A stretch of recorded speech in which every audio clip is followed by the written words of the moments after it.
Today we're going to look at the application of artificial intelligence in human resources, specifically focusing on how it can streamline recruitment for small businesses, and we'll explore how AI introduces precision and efficiency into the hiring process. We'll also unpack challenges small businesses face and present AI-powered solutions that are helping to reshape how companies find and hire talent. So first, let's consider some of the challenges that small businesses in particular, or any businesses have, in recruitment.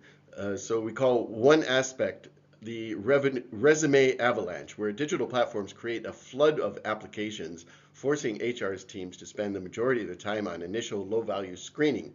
This can lead to recruitment fatigue, where top candidates, or the top 10%, get tired of waiting and accept for offers elsewhere. For founders, this creates a significant opportunity cost, as time spent on unqualified resumes and CVs is time not spent on growing the business. So this is the help wanted paradox. So where growth is good, but hiring has become a logistical nightmare, sometimes due to the pure volume of CVs that can be made available through the popular online platforms.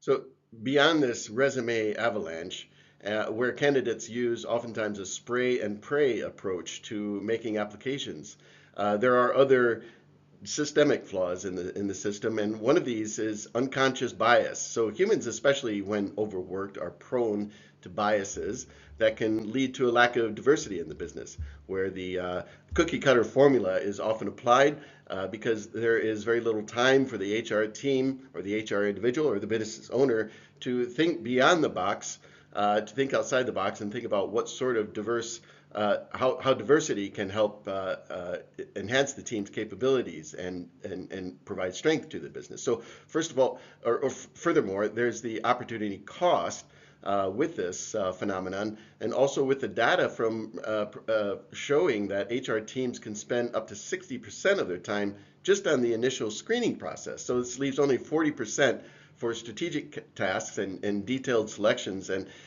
only 40% of the time to give greater care and consideration for the top candidates that are being identified. So in the context of AI, we can think of AI in recruitment not as a replacement for humans, of course, but as a force multiplier, bringing greater precision potentially from the very beginning of the process. AI tools can and are very commonly being used to analyze job descriptions for clarity and inclusivity, and removing gender biased language, for example, that might deter applicants. So, and on the assessment side, AI uses natural language processing to understand context and intent, and recognizing that experience like scaled a startup is a match for growth manager type roles, and connecting the dots between what candidates have and what businesses genuinely need, based on this larger interpretation. So whereas traditionally many of the HR systems would look for keywords, the AI can go beyond just the keywords and attach a sort of meaning or intent to the language to provide a deeper level of analysis and potentially more robust matching to identify candidates with real potential for a given opportunity. So going into this in a little more detail, we're looking at crafting of smarter job descriptions, something that AI is very well positioned to do. We already know that AI is quite capable in generating content, writing articles in seconds. So of course it can be applied to the job description as well. So in this regard, it is able to perform an inclusivity analysis, so identifying and suggesting alternatives to the way a job description can be written, and to ensure that the gendered or biased language is not used, and to suggest alternative ways of writing in its place. It can also enhance the clarity, so cutting through corporate jargon or industry vocabulary to highlight core skills that are truly needed for business success. And on top of all that, it can be help to enable SEO optimization, as job candidates themselves search on platforms for certain types of positions. There are keywords that can align better with certain types of candidates, and the AI can identify these to help bring in better quality candidates and ensure that the posting is seen by the right people. This is then the top of the funnel and how AI can help in the early part of the recruitment process. Then, of course, we have intelligent screening. There's traditional applicant tracking systems, or ATS, as they're referred to, were primitive, relying on, as I mentioned, in many cases, exact keyword matching. So they would oftentimes discard a CV or resume with, for example, leadership experience if the term that the CV writer or the applicant used was management. So in these kinds of cases, it created a high rate of false negatives. AI, however, can understand the context and the intent. So recognizing that a startup team lead who scaled an SAS opportunity could be a perfect fit for a growth manager role, even if that doesn't match specifically the key words. So this is a fundamental shift in the way that automated systems are being used to assess and interpret potential candidates for a given role. So all of these capabilities brought together helps transition the HR team or staff or individual from the tedious sifting of applicants to strategic selecting. So filtering out the bottom 90% of applicants based on objective skills, not just keywords, HR teams can focus their energy on the top 10%, allowing for deeper interviews or a more comprehensive interview process. And consequently, the time to hire is also potentially reduced from days to a very short time, as quickly as the organization can respond. So this is a critical advantage in a competitive market where top candidates are often captured very quickly. And of course, across the board, it can improve cost effectiveness in the hiring process itself. Data-driven screening can reduce the risk of a bad hire and help enhance and make the organization through responsiveness more attractive to good hires. So with consideration for implementation of these systems, a phased roadmap leads the way, with phase one being the preparation part. So optimizing the job descriptions and making sure that, this is the easiest part where AI can be used. It can involve just basically a static AI calculation with limited agentic programming, just with the right prompt, feeding the CVs into the system, or feeding the JDs first into the system with the right prompt, telling the AI how to enhance that job description. And then on the sourcing side, so phase two, using AI to post onto jobs platforms where ideal candidates are active, where the AI can actually understand the market, can be used to analyze the different platforms and understand the trends, and then create postings that reflect this analysis. The third part is in the screening, where an AI ATS can use questions that are fed to it as a prompt and to rank the CVs, and to provide the extra layer of analysis that is ultimately used in identifying top candidates. And then finally, phase four is in the engagement. So using the AI chatbots to answer candidates' questions, and these can be part of the process. Candidates can engage with the chatbots, and again, it's quite amazing what was done a couple years ago when, for example, the bank help desk, you tried to get an answer out of that and nothing could happen. But now the systems have evolved and progressed quite significantly, where the chatbots can not only make a response that's reactive based on keywords or whatever, but can, and to a certain extent, discern the meaning of the question and respond accordingly. So all of this takes a bit of training in the model to set up, and the more information that an organization already has in terms of its policies or processes or FAQs or online content, other information that can be fed to the AI, then the more effective this kind of system can be. So, of course, along with these systems are the ethical responsibilities, and the most important part of this is the human oversight. AI can provide recommendations, but it's not probably not set up to make the final decisions. Technically, that would be possible.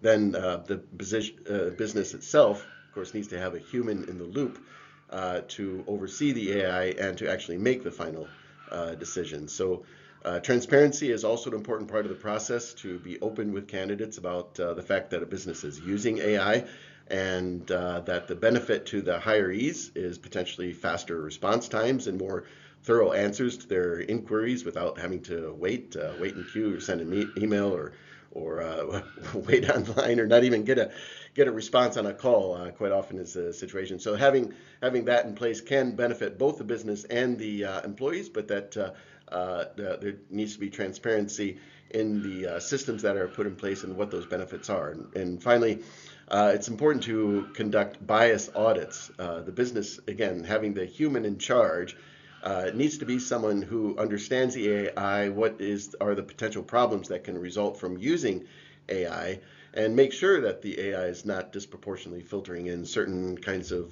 demographics or certain types of candidates that may not be consistent with the goals of the organization. So again, the AI is an assistant, not a robotic gatekeeper, and that it's important to maintain the human touch in the process throughout. So for a business looking to implement AI in the hiring process, there are a few questions that can gauge the level of preparation and can set up for greater success over the long run if these questions are answered effectively at the start. So first of all, what are the pain points? Is it for an organization? Is it in the screening? Is it in the volume of applications? Is it in the success of candidates in the past, and that there is maybe something missing in the selection process that needs to be considered, or the job descriptions? Okay, all of these things, when you break down the process, could be potential pain points, and that acts as a starting point for the implementation of the AI. AI doesn't have to be implemented all at once, but rather certain parts of the process can leverage AI at the start, and that then provides a starting point for the business to expand its capabilities later. Okay, so the second question is, how will a business maintain the human touch to ensure that the AI is not going off on its own, not incorporating any undue biases in the system, and that there's transparency between the candidates and the organization, and that transparency within the organization itself, understanding how the hiring is being made, how the selection is done, and the process overall, how the AI is helping out the process along the way. So all of these factors should be a part of the analysis with real people looking over the system. So what third area is what defines a top performer in the organization, and can you use that data to train the AI? So as with any digital application, garbage in, garbage out. So it's this forms the critical starting point, or the foundation for an effective HR AI system, is that the organization itself understands what variables are most important, and that how understanding how these variables can be used to feed into the AI as a basis for the AI's analysis of potential applicants. So the fourth question is on compliance and ethics, to make sure that there's governance and oversight in place, human in the loop, as is often referenced. And finally, what are the technical requirements and budget that the organization is willing to put into this? So most likely, almost 100%, we can say that AI system is efficient, as opposed to the amount of time and effort it would take for an individual to carry out the same tasks and the same level of analysis. So that's a key part of the consideration. But then beyond that, what are the financial benefits or potential cost savings that the AI can bring to the table, and how is that best going to help the business achieve its overall objectives? So these are 5 key questions to start the implementation process. So on that, I am looking to put together some implementation guides as a sort of step-by-step process on the steps to implementing an effective and robust AI system. I'll put that together as a separate document. So perhaps check the channel here and come back at a later time. I'll be able to upload that one way or another, or provide a link where those documents would be. But generally, the intention here is to provide a a broad overview of the key considerations that need to be part of the process in implementing AI, and that details there can be, in fact, oftentimes these systems are set up as a turnkey solution for businesses. So for many businesses, especially small scale implementation, it's usually not necessary to get an external advisor, as long as there's someone on the team who understands AI, how to set up these prompt the prompts along the way that are part of the process, and also with knowledge of governance and the rules and regulations. All of that is not very difficult to learn, takes a little bit of time, but for most businesses, the benefits of these AI assisted HR systems are going to be worth the time and expense, the limited expense necessary to get them up and running. So with that, wish you the best on your AI journey, and all the best for the day ahead. Thanks for tuning in.